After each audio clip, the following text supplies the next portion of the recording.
كابتن شوف، الهلال متصدر الدوري بس كجمالية لعب ونتائج النصر ترى هو المتصدر كاستحواذ ولعب. انا وش يوكل عيش الاستحواذ والجماليه؟ لا يا كابتن انا بقول لك يعني النصر قاعد يلعب، يعني الهلال متصدر الدوري لكن الهلال قاعد يلعب. طيب الهلال النصر حيلعب مع الهلال. وش الاهم هنا بالنسبه هنا حيبين. وش الاهم بالنسبه لك، المتعه ام الصداره؟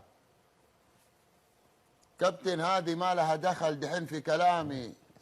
عرفت؟ الهلال تعثر بدايه الدوري، النصر تعثر بدايه الدوري، الاتحاد ما تعثر، الاتحاد تعثر بعد سادس جوله يمكن، الاتحاد كان متصدر برضه.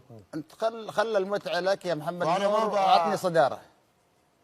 عطني الصداره، انا ابغى افوز 1-0 يا كابتن. انا ابغى افوز 1-0. طيب افوز 1-0. طيب حنتكلم كابتن، حنتكلم الكلام هذا بعد مباراه الهلال والنصر.